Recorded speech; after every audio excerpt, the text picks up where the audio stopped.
देखिए, जो चीजें सदन के अंदर होती हैं, सदन के लोग उसकी गरिमा को बना के रखते हैं, लेकिन सदन के बाहर जो हुआ वो एक तरह का प्रदर्शन था, जिस तरह का प्रदर्शन भारतीय जनता पार्टी दिल्ली में करती आई कि चुने हुए लोगों को उन्होंने निलंबित किया और अपनी मर्जी के से कानून जो है वहां पास कराए। लोकतंत्र की हत्या जो है सरेआम की, और संविधान को कुचलते हुए उन्होंने जो है इस दमन कार्रवाई को आगे बढ़ा। वही सीख लेके मेरठ के जो हमारे मेयर और जो मेरठ में भाजपा जुड़े नेता, चाहे वो मंत्री जी हों सोमेंद्र तोमर जी, चाहे वो धर्मेंद्र भारद्वाज जी हों जो एमएलसी हैं, या मैं उनकी पार्टी के महानगर के नेता या उनके पार्षद, जिस तरह का दमन कल उन्होंने यहाँ किया, मैं जाति धर्म से ऊपर उठ के इस बात को राजनीति दल के राजनीति से ऊपर उठ के कह रहा हूं। ये एक तरह का प्रदर्शन है जिसकी शुरुआत कल यहाँ हुई है।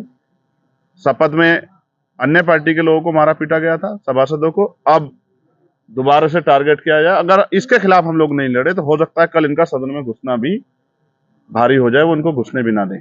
और हो सकता है, मैं धन्यवाद दूंगा दोनों सम्मानित पार्षदों को जो इस लड़ाई को लड़ रहे हैं, क्योंकि जिस तरह से वहां निलंबन हुआ इनका भी निलंबन हो सकता है। लेकिन मुझे दुख इस बात का हुआ कि कल जब मेरी कुलदीप से बात हुई, उन्होंने मुझे जो घटना बताई, और उन्होंने एक घटना ये बताई कि जिस तरह से हमें मारने पीटने के बाद थाने में बंद कराया, हमारे कपड़े फाड़े गए, हमें जाति सूचक गालियां दी गई, और उसके बाद थाने पे जिस तरह से पुलिस की मौजूदगी में, पुलिस के रहते जिस तरह से भाजपा के लोगों ने प्रदर्शन किया और वो जिस तरह की शब्दों का प्रयोग कर रहे थे, तो उन्होंने मुझे बताया कि भाई कल अगर पुलिस अपनी जिम्मेदारी अदा ना करती, पुलिस पे सब लोगों का, मेरठ की क्रांति धरती का दबाव ना होता, तो कल हमारी जली हुई लाश कहीं नाले वाले से बरामद होती, क्योंकि वो बार बार चिल्ला रहे थे कि इनको बाहर निकालो जाति सूचक गाली देते हुए, और इन पे पेट्रोल छिड़क के आग लगा। तो इनको बताओ सदन में कैसे बोला जाता है।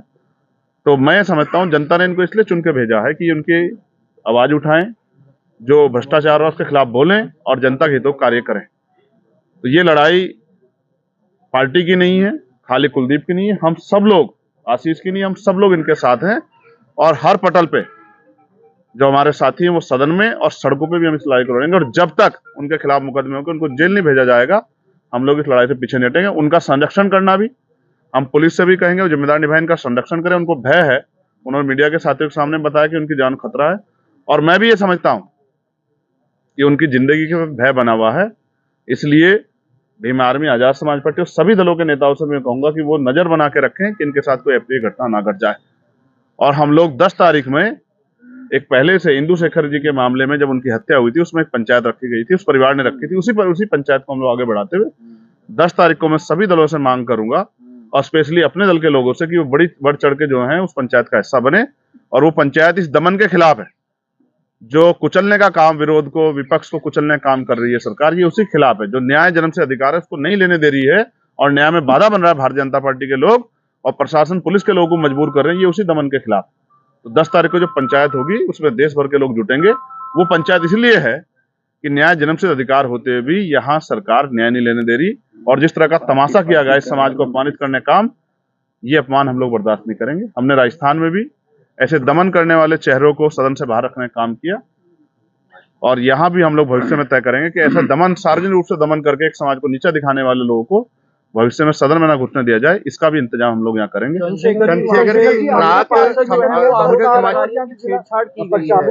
बीजेपी के पार्षद सामने आई थी प्रेस कॉन्फ्रेंस की, उन्होंने कहा कि उनके साथ में अभद्र भाषा का प्रयोग। मुझे इस बात का बहुत खेद है कि भारतीय जनता पार्टी पे इसके अलावा कोई हथियार नहीं। आप ये महसूस करो, भारतीय जनता पार्टी की सरकार है, उनका सब कुछ है, तो ये घटना रात को 7 बजे क्यों सामने आई? दिन में इतना बड़ा बवाल हुआ, जब ये इनकी सार्वजनिक वीडियो वायरल होगी, पिटने छिटने की, अपमान की वीडियो वायरल होगी, तभी भारतीय जनता पार्टी की हथियार क्यों मिला? मैं आपको पूर्ण रूप से कहना चाहता हूं, पूरी जो रिकॉर्डिंग है वो मीडिया के पास भी, मीडिया को मिल जाएगी सदन में से, और कुछ लोगों के पास होगी भी। आप सब जानते हैं कि वहां क्या हुआ। और मैं, क्योंकि डॉक्टर बाबा साहब अम्बेडकर को मानने वाले लोग हैं, चौधरी चरण सिंह जी को मानने वाले लोग हैं, उन तमाम लोगों को मानने वाले लोग जो महिलाओं का सम्मान करते। बाबा साहब ने तो कहा, मैं किसी भी समाज की तरक्की, किसी भी देश प्रदेश की तरक्की उस समाज में रहने वाली महिलाओं की तरक्की से मापता हूं। हम बहन बेटियों के सम्मान की रक्षा करने वाले लोग, जिन्होंने हाथरस में अपनी बेटी की लड़ाई लड़ी, जब ये भाजपा के लोग जो हैं दमन कर रहे थे, मुख्यमंत्री जी ने वादा किया था कि हम उस परिवार को एक नौकरी और एक घर देंगे, आज तक तो नहीं दे पाए। ये बहन बेटियों के सम्मान की बात करते हैं। मुझे खेद है, वो भी हमारी बहन है, अगर उसके सम्मान में जरा सी भी तकलीफ आएगी हम उनकी लड़ाई भी लड़ेंगे, लेकिन महिला को ढाल बनाओ। ये बहुत लंबे समय से होता है। जब कुछ कोई रास्ता नहीं बचता तो महिलाओं को ढाल बना के, हथियार बना के यूज किया जाता है। मुझे इस बात पर खेद है।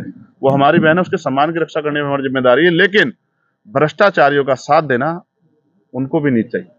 जो कल हुआ है सार्वजनिक रूप से सब देखा, हर चीज की वीडियो है और सम्मानित पार्षद आपके सामने कह चुके हैं कि अगर इससे बड़ी बात नहीं होती, अगर हमारा एक उनके सम्मान में 1% भी अगर हमारी गलती निकल जाए तो हमारे सर कलम कर लीजिए। मुझे समझता हूँ सारी सजा के लिए तैयार है, इससे बड़ी बात नहीं होती। ये बहुत पुराना फंडा, ये पुराना हो गया है। तभी 7 बजे पूरी योजना बना के प्रेस कॉन्फ्रेंस की गई, क्योंकि उनको ये पता लगा कि ये लोग, वो पहले प्रयास करते ये लोग डर जाएं, पुलिस के सामने समझौता कर लें, नहीं हार माने, तब ये पूरा षड्यंत्र किया गया। इसको हम लोग बखूबी जानते हैं, इससे हम घबराने वाले। अगर कार्रवाई नहीं होती तो क्या अल्टीमेटम है जो आपने सरकार? कोई अल्टीमेटम नहीं है। ये जनता इस बात को देख रही है कि सरकार के लोग किस तरह से सभी दलों का दमन कर रहे हैं। जो आवाज उठा रहा है, चाहे वो मैंने आपको कहा दिल्ली के सदन में उठाए या यहाँ सदन में उठाए, उनको क्या तो झूठे मुकदमे लगा के निलंबन कर रोक दे रहे हैं, या फिर उनके साथ मेरठ में तो अति होगी है, क्योंकि यहाँ अलग प्रथा है, यहाँ मारपीट करके उनमें भय पैदा करने की कोशिश की। भय नहीं पैदा होने वाला। इससे बुरे बुरे दौर, अंग्रेजों के दौर देखें, तानाशाही के तमाम दौर इस देश ने देखे हैं। ये तो मेरठ है, ये क्रांतिकारी वो धरा है जिस 10 में 1857 क्रांति कोतवाल धन सिंह गुर्जर के नेतृत्व में स्टार्ट हुई, माता जी वाल्मीकि जी के नेतृत्व में स्टार्ट हुई। ये कोई धरती को झुकने वाली धरती थोड़ा ये। और मैं फिर कह रहा हूं, सामाजिक तौर पे भी इस अपमान का जवाब हम भारतीय जनता पार्टी को देंगे।